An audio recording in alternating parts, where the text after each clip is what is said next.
Uneasy lies the head that wears the crown. Hello, beautiful people. Welcome back to our channel. And this is all about leadership style and the fact that a particular ethnic group may just be on the verge of not exercising some of their rights and freedom as free citizens of this country. But then it has also to do with security issues.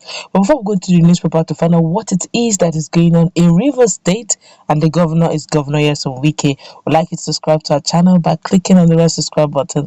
Beside it, you will see a bell notification icon. Please go ahead, click on it to get notified as soon as we update our channel on YouTube, where the governor Yesom Wike of Rivers State has placed a ban on a planned meeting of some Igbo residents in Oyigbo local government area of the state over fears that such a meeting could spark fresh unrest in the area. Don't forget that Obigo incident is still very fresh in the memory of many. But let's continue. The meeting by a group known as the United Igbo Community is scheduled to be held at Oyigbo on Saturday, the April 10th, 2021.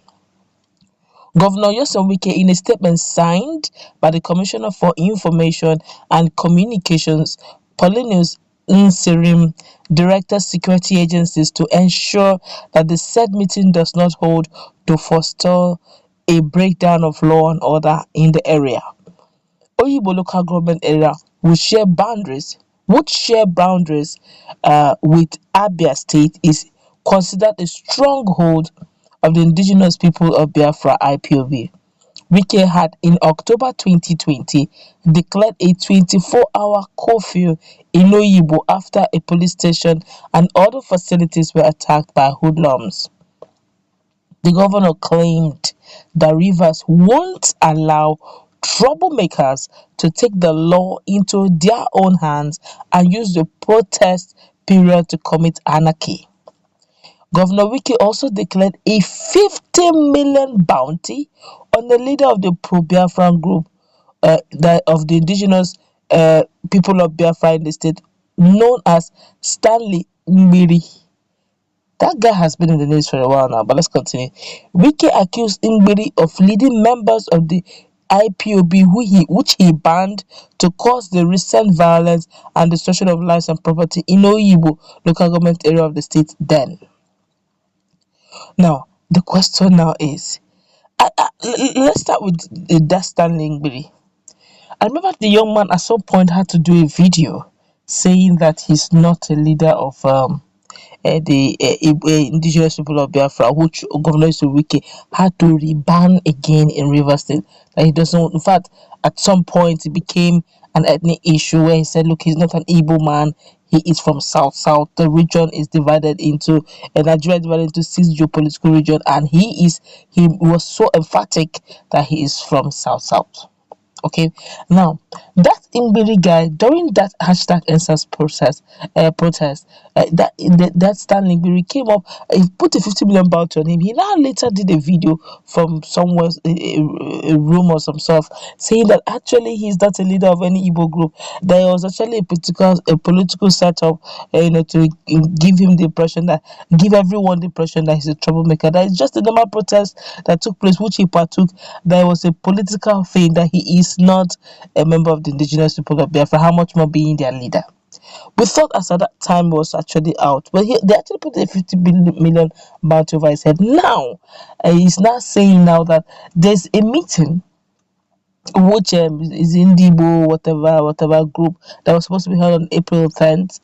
I guess I'm just assuming now that leadership is it's tactical.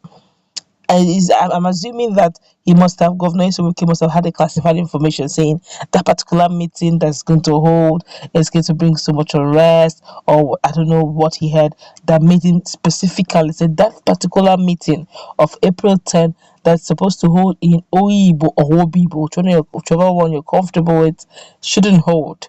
Okay, don't also forget that in Imo State, the DSS had actually come up to refute some claims made by Governor Hope Uzodinma, saying that he had an intel even some hours if they also warned the MPF in Imo State, saying that they had classified information that they may have a little security breach. That there's some young guys who have been coming to monitor that area for a while now, of which they didn't really take that information very seriously. We all saw what happened in Owerri correctional center in Imo State.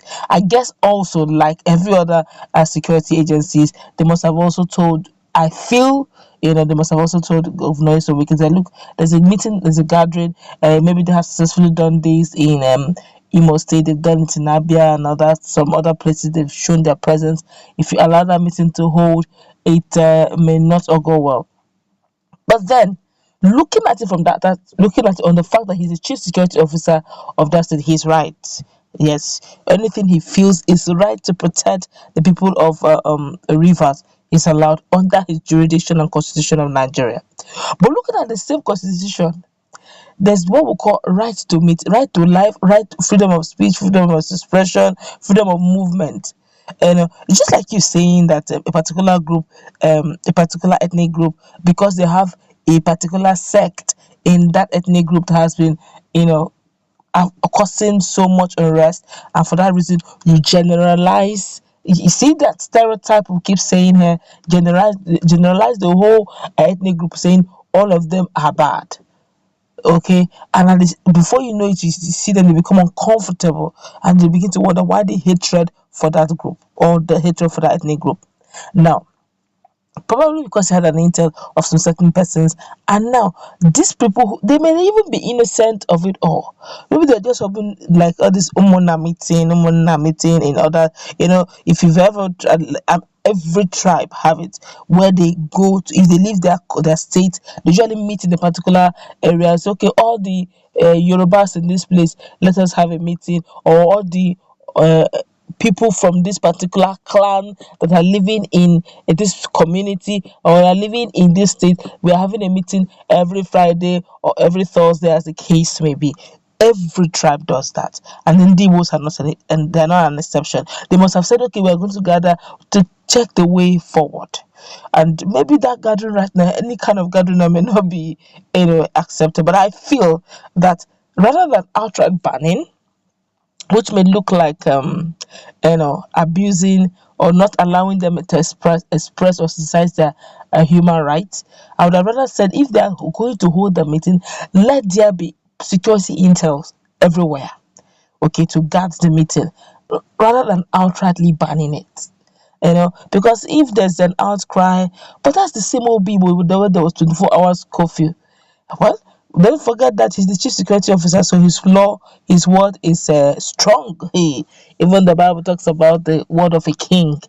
In that sect, in that particular community, in that state, Governor Wike is actually the king of rivers until his 80th tenure leaves. Other than that, whatever he says is strong. So if he says that meeting shouldn't hold, then that meeting will definitely not hold. And if for whatever reason he must have his security intel giving him such, then let's find out what will happen eventually in April 10. But other than that, Mgbere, that Stanley, should actually come up and either clear his name or explain why his name keeps coming up over issues like this. Let's listen to